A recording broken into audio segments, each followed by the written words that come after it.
J'ai pas de chiffres précis.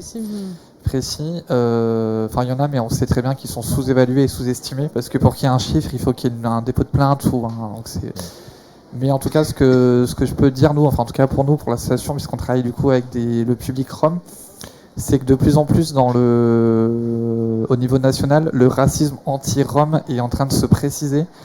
Et il y a le nom de anti-tsiganisme, de la même manière qu'il y a l'antisémitisme. Désormais, il y a l'anti-tsiganisme qui commence à rentrer dans le vocabulaire. Et les institutions commencent à reconnaître qu'il y a un racisme spécifique contre les Roms. Et du coup, il convient d'avoir un plan de lutte adapté. Et récemment, là, la DILCRA, par exemple, a commencé à reconnaître ça comme une des priorités dans le prochain plan triennal de la DILCRA. Donc, j'ai pas de chiffres, mais en tout cas, c'est une tendance qui fait qu'on commence à reconnaître en tout cas cette spécificité-là. Si un mot qui est mis sur le mal, c'est déjà une bonne chose, quoi. Comment ? Si un mot qui est mis sur le mal, c'est déjà une bonne chose. Exactement, quoi. c'est-à-dire qu'on reconnaît déjà qu'il y a un problème qu'il y a un problème. Peut-être SOS Racisme. Pareil, j'ai pas de chiffres précisément en tête, mais en tout cas, on sent qu'il y a une ambiance, qui est quand même particulièrement préoccupante ces derniers mois, là où on pensait que le Covid allait nous pousser à davantage de solidarité, à nous réveiller sur un certain nombre de choses. En fait, en parallèle de ça, il y a des gens qui seront recroquevillés notamment sur les réseaux sociaux, et puis la présidentielle avec l'ambiance que l'on connaît où les idées d'extrême droite infusent jusque dans ce qu'on pensait être le camp républicain. Donc on a une libération de la parole raciste qui est très préoccupante, des passages à l'acte encore récemment dans une librairie près de Toulouse, et on voit que ces effets d'ambiance, ça a des conséquences bien réelles sur les gens dans la rue, avec des violences qui sont parfois même physiques. Sur le plan des discriminations, parce qu'on travaille beaucoup là-dessus avec des testings que l'on fait assez régulièrement. Il y a le problème aussi que les personnes n'ont pas nécessairement toujours conscience d'être discriminées, et derrière, quand bien même elles sauraient qu'elles ont subi une discrimination, elles n'auraient pas nécessairement la motivation d'aller au bout pour faire valoir leurs droits. Donc nous, récemment, ce qu'on a fait, on avait déjà fait ça sur les discriminations au logement en 2019. On a reproduit l'expérience sur l'emploi il y a quelques mois, et on a sorti un testing dit inversé, où en fait on a appelé des agences d'intérim en se faisant passer pour des chefs d'entreprise, pour leur demander, pour les métiers les moins qualifiés possibles, manœuvres, manutentionnaires, BTP logistique, de nous envoyer quelques personnes, mais spécifiquement de type européen, parce qu'avec les autres on a eu des problèmes.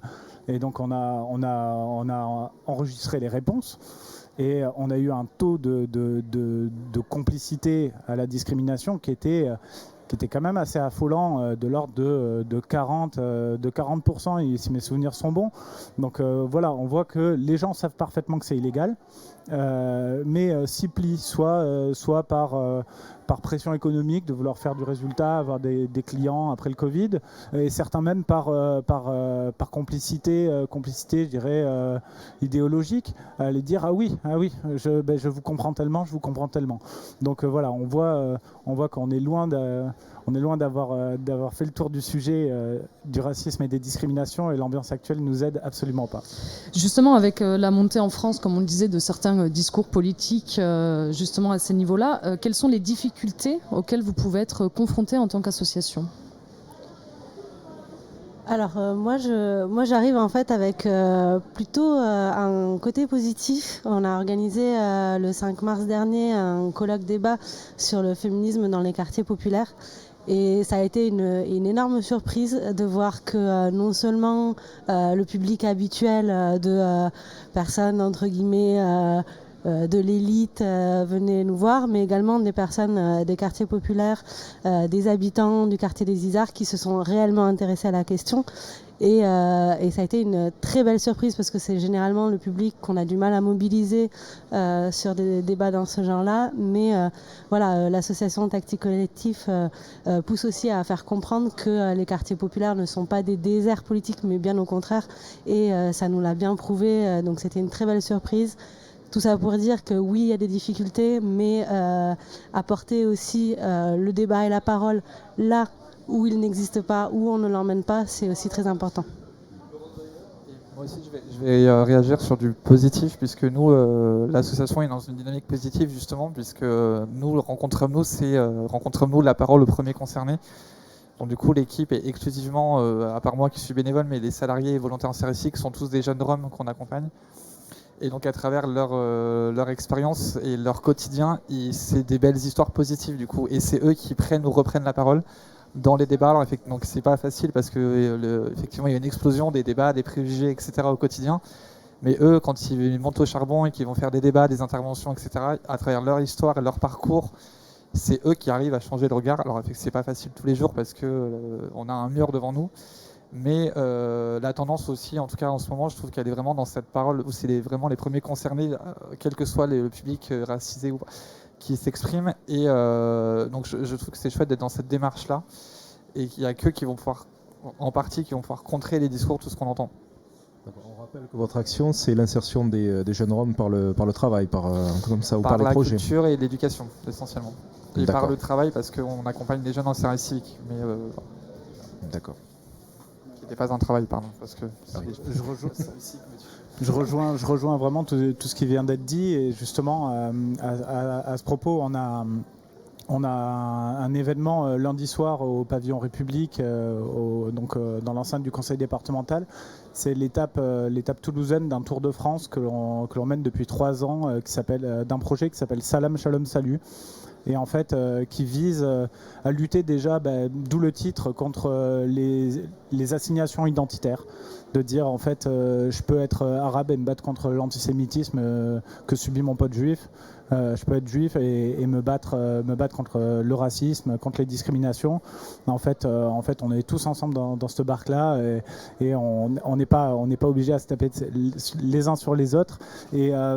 Et donc c'est vraiment ce qu'on vise, c'est de mettre en avant cette jeunesse qui s'engage, cette jeunesse qu'elle soit originaire de quartiers populaires, qu'elle soit étudiante et ou privilégiée de centre-ville. En fait, vous avez droit à la parole. Les réacs tapent très très fort en ce moment. C'est aussi parce qu'ils ont peur de ce monde qui change et qui voit changer avec une forme de sentiment d'impuissance.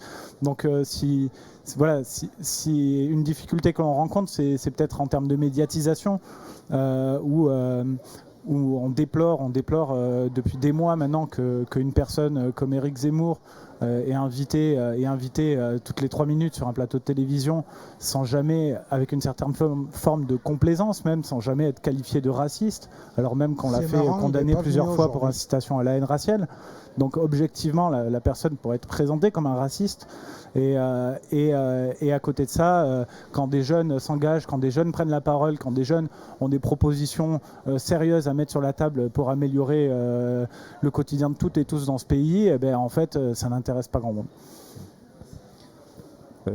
Est-ce que, puisqu'on est aux rencontres pour l'égalité, qu'on parle de promouvoir donc les valeurs de la République, est-ce que, au travers de votre action, vous avez l'impression que les jeunes avec lesquels vous bossez, avec lesquels vous communiquez, est-ce que vous avez l'impression qu'ils se réapproprient justement ces valeurs de vivre ensemble, ces valeurs de partage, de ce qui constitue un petit peu le socle commun du vivre ensemble au sein de notre République, quoi.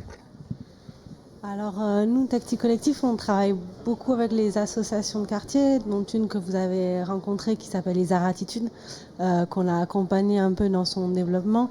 Donc quelque part, on a plutôt un rôle de médiateur des associations sur les quartiers.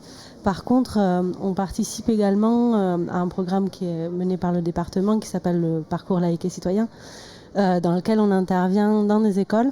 Nous, on arrive un peu avec le bagage des motivés, Zebda, en leur proposant d'écrire des chansons sur le vivre ensemble à partir de sons qu'ils aiment. Donc par exemple, ça peut être du Joule, il n'y a aucun problème.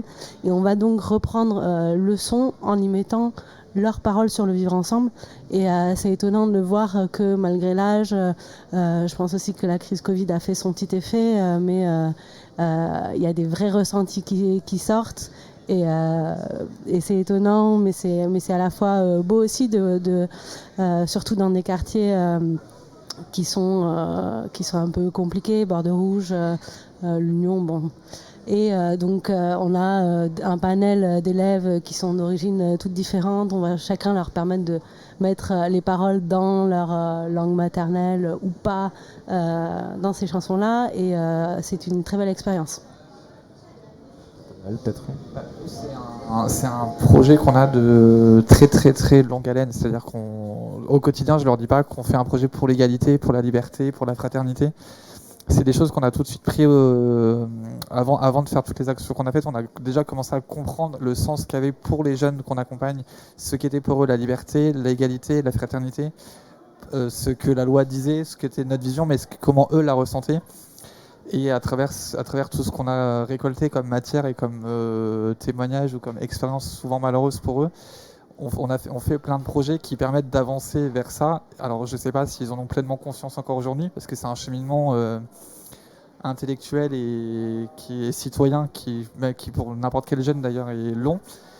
Donc en tout cas, je pense qu'ils prennent conscience petit à petit que tous les projets les mènent vers une meilleure inclusion, vers une meilleure égalité, vers l'accès aux droits. Je parle par exemple de l'accès à l'école. Mais je pense que c'est une prise de conscience qui est progressive. Voilà. Je pense que là, ils sont sur le stand, donc si vous allez les interroger, je ne suis pas sûr qu'ils vous disent spontanément on fait un projet pour la fraternité ou le vivre ensemble, parce que c'est peut-être des notions qui sonnent un peu creuses pour eux. Mais en tout cas, dans leur quotidien, ils sont même le savoir, je pense, ils y avancent. Ils vont le dire un peu avec leurs mots, avec leur propre vécu, leur façon de voir. Vous organisez aussi, je crois, un festival donc de culture rome qui s'est déroulé donc cette année sur Toulouse. Est-ce que vous pouvez en dire quelques mots là pour les auditeurs de nos 3 radios? Nous, c'est vrai qu'on a des actions culturelles tout au long de l'année. On a notamment un film qui s'appelle Une jeunesse rome qu'on va diffuser dans pas mal de cinéma. Du coup, qui a suivi, c'est un film qui a été produit par France Télé, qui a suivi l'association. Et on a plein d'actions culturelles. Et c'est vrai que le temps fort culturel de l'association, c'est donc le festival Balkanica qu'on organise avec la MJC de Toulouse-en-Palo tous les mois de novembre. Donc du coup, il était en novembre 2021. Là, ce sera en novembre 2022. Ce sera la 7e édition. Et c'est un festival culturel, prétexte à la rencontre, aux échanges, à la découverte de l'autre. Et un festival du coup que les jeunes co-construisent dans la programmation. C'est aussi ça le but. La diffusion de ces valeurs auprès des jeunes, ouais, c'est au cœur de notre mission, mais sans être dans une sans même qu'on se le dise jour après jour, et sans que ce soit non plus quelque chose qu'il faille leur inculquer. En fait, c'est à travers l'engagement où ils vont se découvrir comme les meilleurs ambassadeurs de ces valeurs-là. De dire qu'en fait, déjà, on est autorisé à avoir un certain nombre d'attentes. C'est écrit sur le fronton de chacune des mairies, de toutes les écoles que vous fréquentez.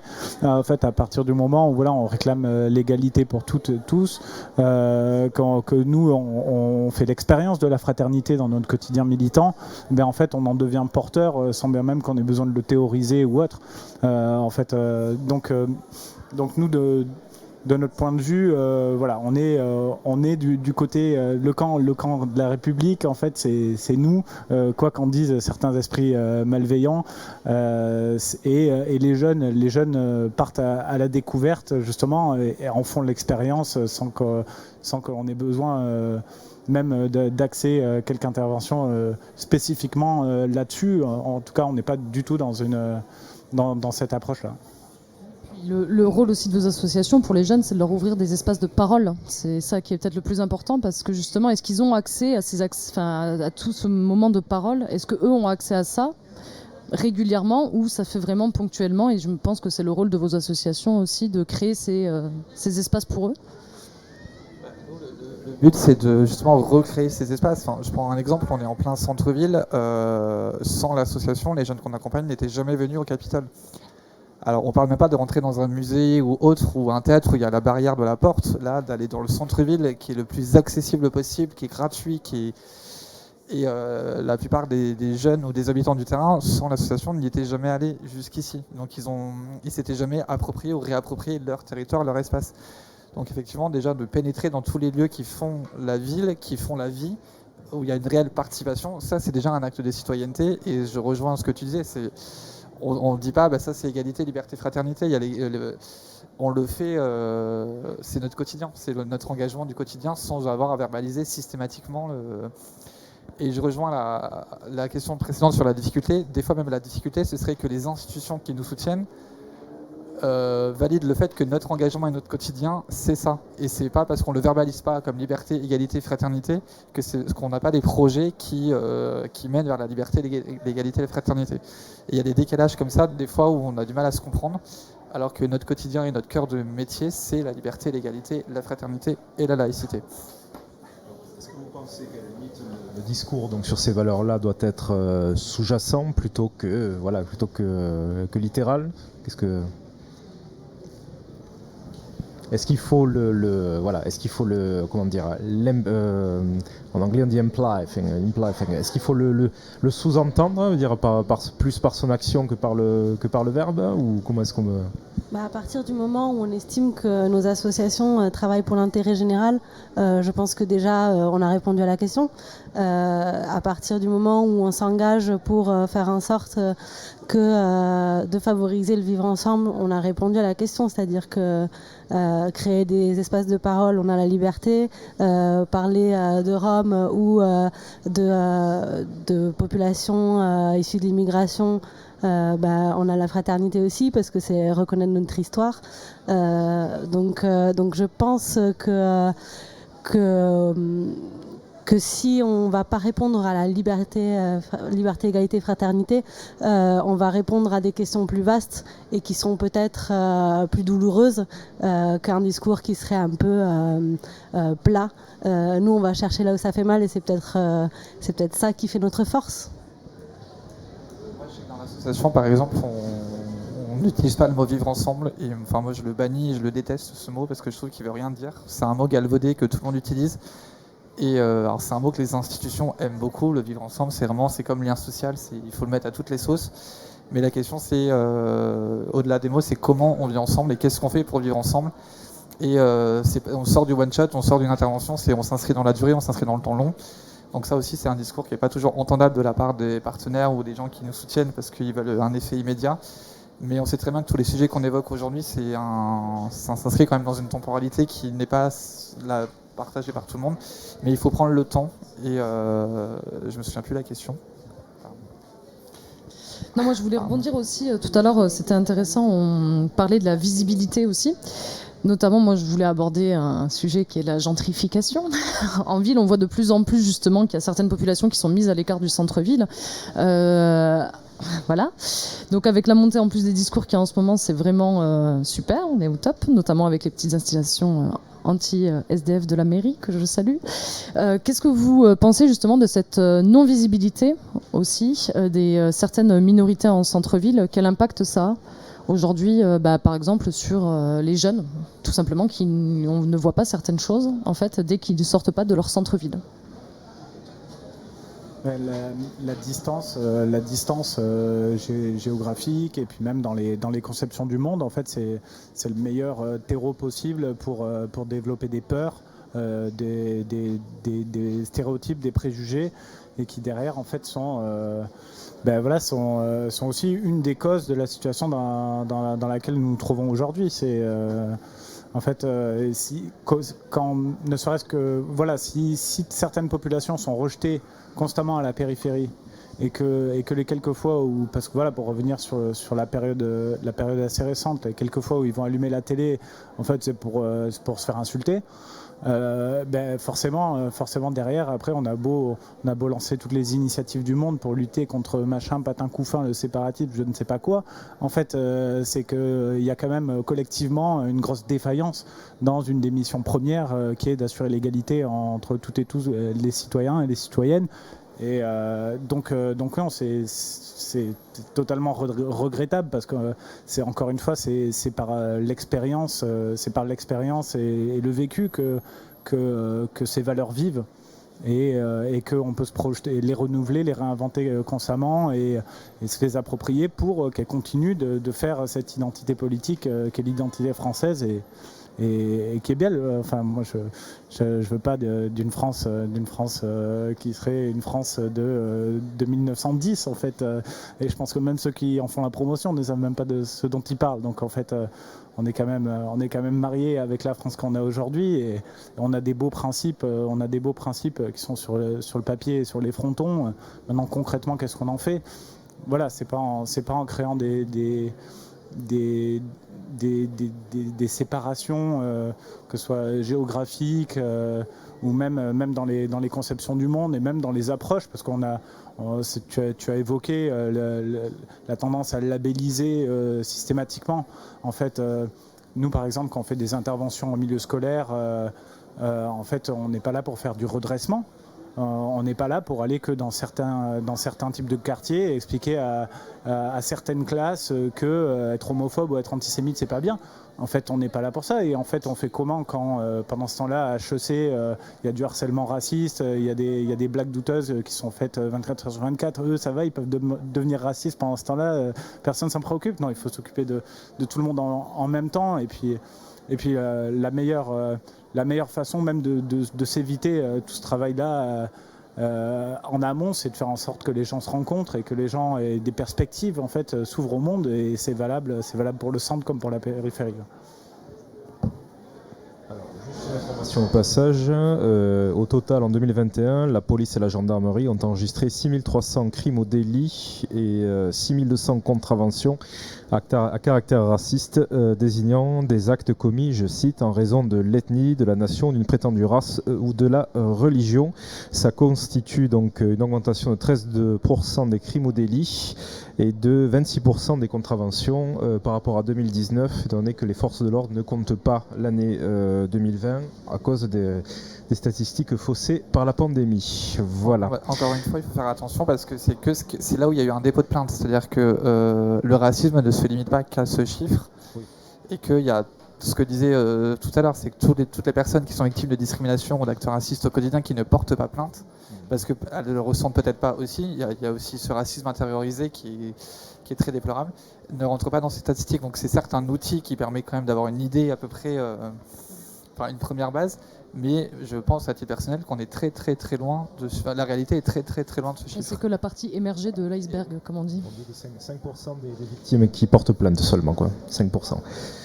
Bien. En plateau, on a une association qui est venue nous rejoindre. On va laisser vous présenter, du coup. Bienvenue à vous.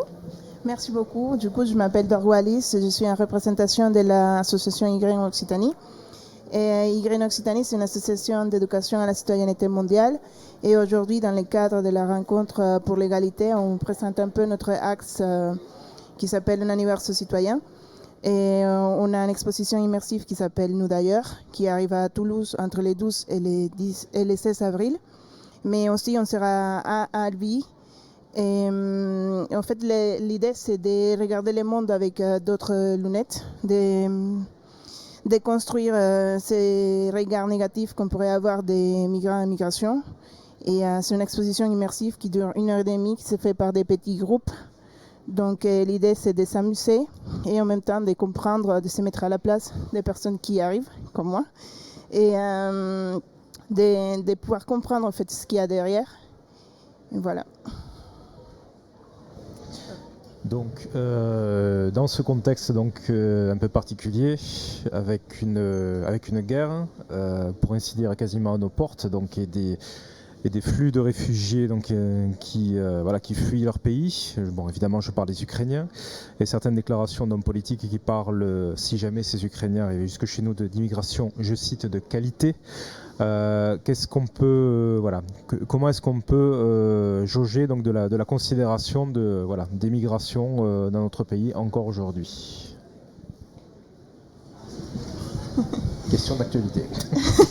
Je vois ça. C'est très important en fait de sensibiliser les personnes, parce que je pense que le premier chose qui arrive, c'est d'avoir peur. D'avoir peur de qu'est-ce qui va se passer avec ces gens-là, est-ce qu'ils vont venir, est-ce qu'ils vont me piquer mon travail, ma place, tout ça. Et en fait, il faudrait comprendre que c'est pas ça, que c'est des gens comme nous et qui s'ils fuient leur pays, c'est parce que la situation c'est très difficile. Donc l'idée c'est de les accueillir et de comprendre ce qu'il y a derrière dans leur histoire. Donc on rappelle que votre exposition immersive, donc nous d'ailleurs, justement, c'est bousculer les idées reçues sur l'immigration. Quelles idées reçues vous voulez bousculer alors ? Et justement, comme j'ai dit tout à l'heure, ça pourrait être l'idée de piquer, on va nous piquer le travail, où on vient pour avoir les aides qu'il y a en France, où on fait rien, on respecte pas les lois, alors que c'est pas comme ça, c'est des préjugés en fait qu'il faudrait détruire, parce qu'en vrai, si on vient, c'est parce qu'on a été forcé. Et on a envie de travailler, mais il y a du travail pour tout le monde, donc il faudrait qu'on puisse vivre ensemble. Sur l'actualité justement, parce que j'ai l'impression qu'il y a moins de peur avec les Ukrainiens aujourd'hui. Et nous, ce qu'on dit, c'est qu'il faut arrêter le 2 poids 2 mesures. C'est-à-dire qu'un réfugié ukrainien ou un réfugié afghan, un réfugié syrien, c'est un réfugié, il fuit quelque chose. Et c'est pas parce qu'un Ukrainien c'est un chrétien blanc qu'il est dangereux, il est pas dangereux, alors qu'un Syrien ou un Afghan musulman il va être dangereux. Ça reste des réfugiés, donc c'est très bien la solidarité et la générosité en France et en Europe, mais il faut qu'elle soit la même pour tous les réfugiés, quel que soit ce qui fuit et d'où ils viennent. Si la crise actuelle avec l'Ukraine et l'élan de solidarité, de générosité qui est suscité à cette occasion-là pouvait servir de leçon ou de rappel plutôt en fait, parce qu'on voit en fait depuis de nombreuses années en fait tous les fantasmes qui peuvent circuler sur les personnes réfugiées, toutes personnes migrantes en fait, que là en fait là dans la crise actuelle on entend quand même quelques horreurs racistes totalement assumées ou plus ou moins inconscientes, mais voilà nous ce qu'on espère à partir de là, c'est une prise de conscience pour un certain nombre de règles minimales et de se dire que de toute façon il y a un minimum de dignité aussi que l'on doit pouvoir assurer aux gens et donc qu'on arrête peut-être de lacérer des tentes, de gazer les personnes au beau milieu de la nuit,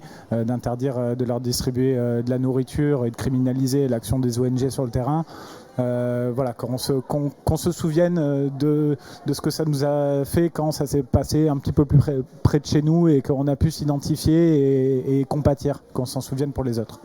Parce que j'allais poser la question, pourquoi une telle différence ? Parce qu'on se souvient aussi de la jungle de Calais, notamment, où à un moment donné, pendant le Covid, les aides avaient été arrêtées, notamment les aides alimentaires. Pourquoi il y a une telle différence en fonction de là où on vient ? C'est quand même ça qui est fou. Alors ça s'explique, tu apportais un élément de réponse peut-être par la peur, mais est-ce vraiment par aussi tout ce qui est situation géographique ? On se dit, tiens, c'est européen, donc je suis plus concerné, alors que si ça passe au Moyen-Orient, par exemple, non, c'est pas assez près, vous pensez, pour les gens, pour se rendre compte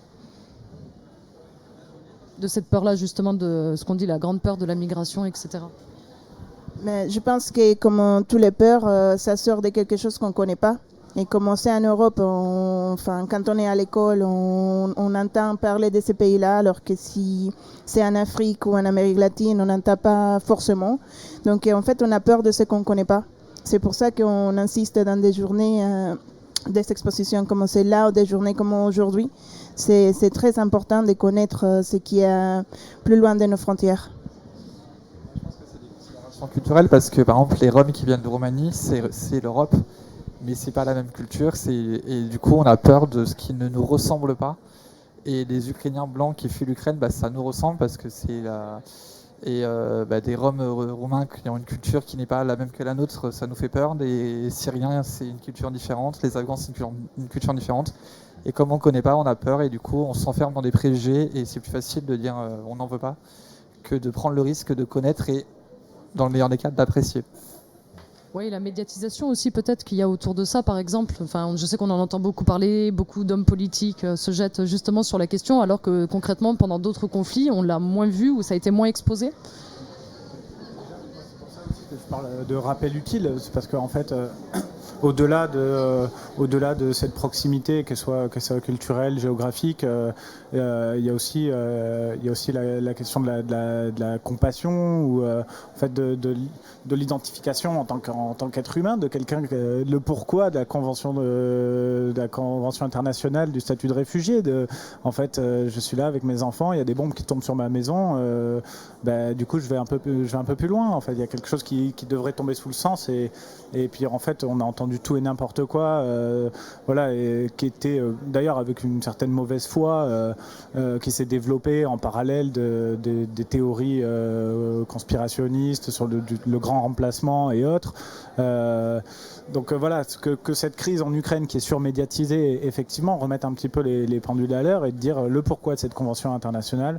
Des gens comme vous et moi, comme l'écrasante majorité de tout le monde qui regarde la télé, qui fuit une situation absolument désastreuse, dangereuse en fait pour leur vie, pour celle de leur famille. On se doit de les accueillir. On se doit de les accueillir déjà par devoir d'humanité et puis tout simplement parce que c'est le droit international et il est très bien ainsi. Lorsqu'on débat pied à pied avec des gens qui soutiennent certaines théories qui parlent d'une agression d'une civilisation contre une autre, au sein donc de cette même civilisation, comment est-ce qu'on combat pied à pied j'ai envie de dire l'entretien de cette peur en fait d'être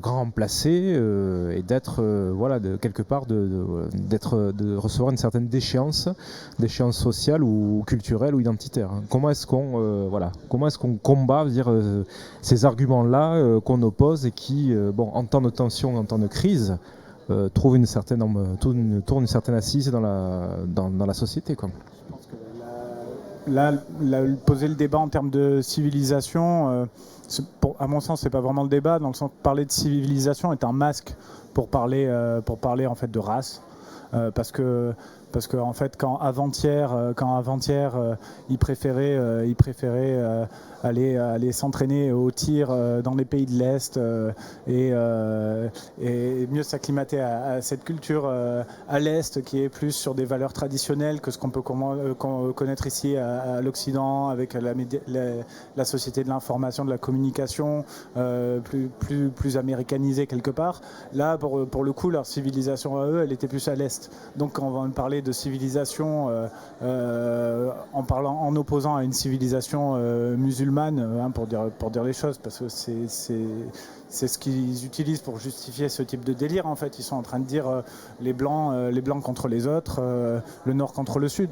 Donc ce débat, à mon sens, c'est pas vraiment à prendre au sérieux, dans le sens où il sert uniquement de masque à des pensées, à des projets racistes.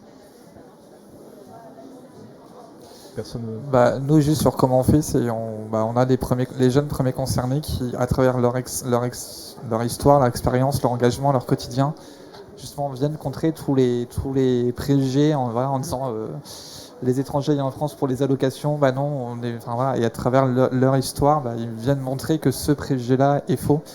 Et nous, tout ce qu'on travaille avec l'association, c'est comment, à travers leur histoire, ils prennent de la hauteur sur leur histoire pour montrer que c'est pas un cas isolé, mais que ce qu'ils ont vécu, la chance ou leur histoire qui permet de contrer le préjugé, c'est pas juste un cas isolé, c'est plein de gens et plein de jeunes concernés, et pas que des Roms, c'est tous les étrangers, on va dire. Voilà, c'est en mettant en avant des histoires comme ça, des parcours de réussite, qu'on viendra casser ces préjugés, et c'est d'autant plus nécessaire dans le contexte actuel. Pour ce qui concerne Taxi Collectif, on travaille beaucoup sur la valorisation de l'histoire de l'immigration. Et donc ça passe par des expositions qui racontent quelles ont été les vagues de population, notamment à Toulouse et dans les quartiers. Ça veut dire aussi que ces personnes-là sont les témoins d'histoires importantes et qu'elles habitent à Toulouse et que c'est très bien comme ça. Donc oui, je pense que quelque part travailler sur l'histoire et se rendre compte que celle qu'on dit être leur histoire, c'est notre histoire. Ça a quelque chose, en tout cas à mon sens, d'important dans cette lutte-là.